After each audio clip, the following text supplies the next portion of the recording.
Hello everyone and welcome back. In our last video, we compared and contrasted the two arguments shaping Alberta's future.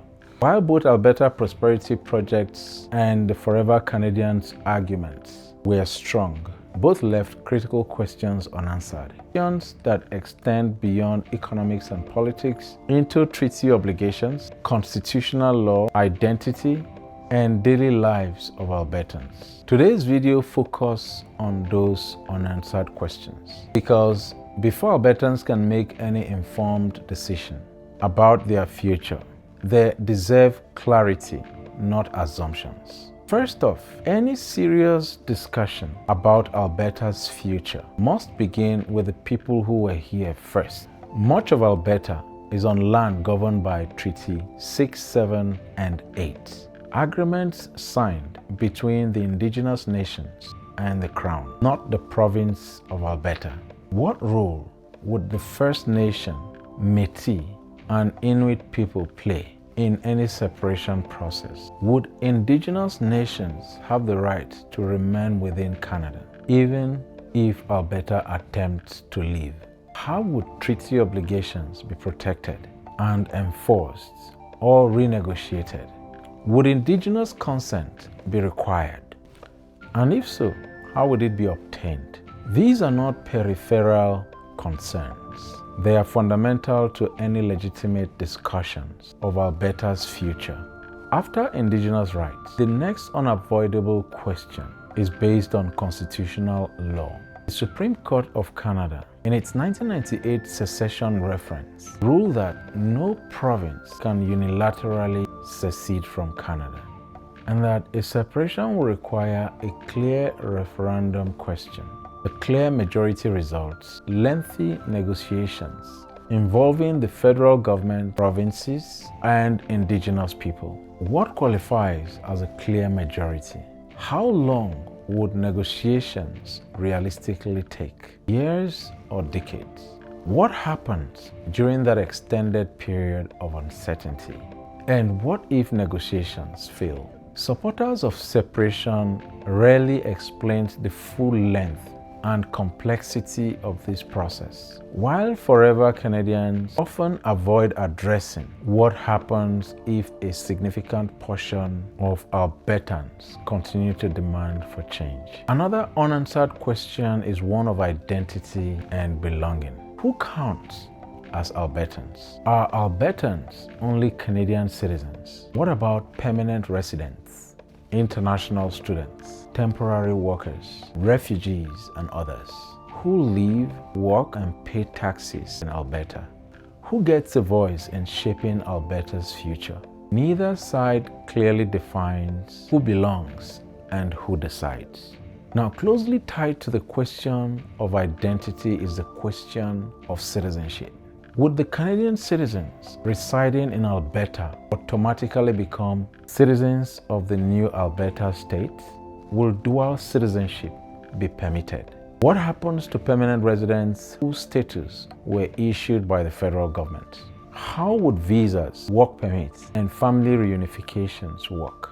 These are life-altering issues that remain largely unaddressed. Supporters of separation argue that Alberta would prosper with full economic control. But independence raises serious questions, especially around debt.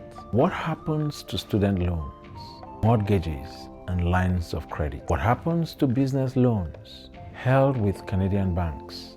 And if Alberta introduces a new currency, how would that affect interest rates, savings, pensions, and debt repayments? Would debt remain in Canadian dollars? And what happens if a new currency weakens? There's also the issue of public debt. Would Alberta assume a share of Canada's national debt? How would that affect taxes, healthcare, education, and other social services? Forever Canadians argue for stability within Canada, but often leave unanswered how Alberta's long-standing economic concerns will be addressed. Debt is only part of the financial picture. Would Canadian banks continue to operate in Alberta? What happens to RRSPs, pensions, TFSAs, employment insurance, and federal benefits. Would deposit insurance remain in place? Or would Alberta need to create its own system? For families and retirees, financial certainty matters. Again, separation will reshape the daily lives of Albertans. Would Alberta need work permits or visas to work or relocate to neighboring provinces? Would family members in other provinces need visas to visit Alberta? What happens to students and workers who transverse across different provinces for work and studies?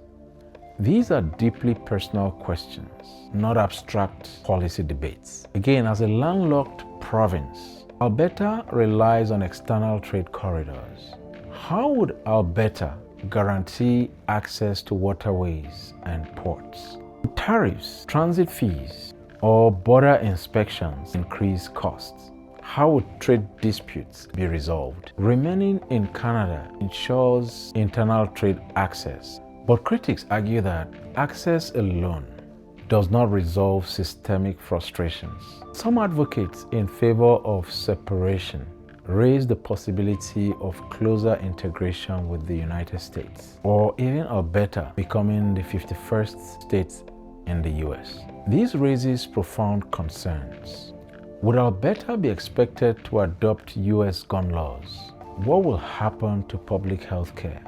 How would education and student loan systems function under the US-styled model? For Albertans already carrying debt, these questions go to the heart of social values. Conclusively, the debate over Alberta's future is not merely political. It is a question of treaty obligations, constitutional law, identity, citizenship, economic security, and everyday life for Albertans.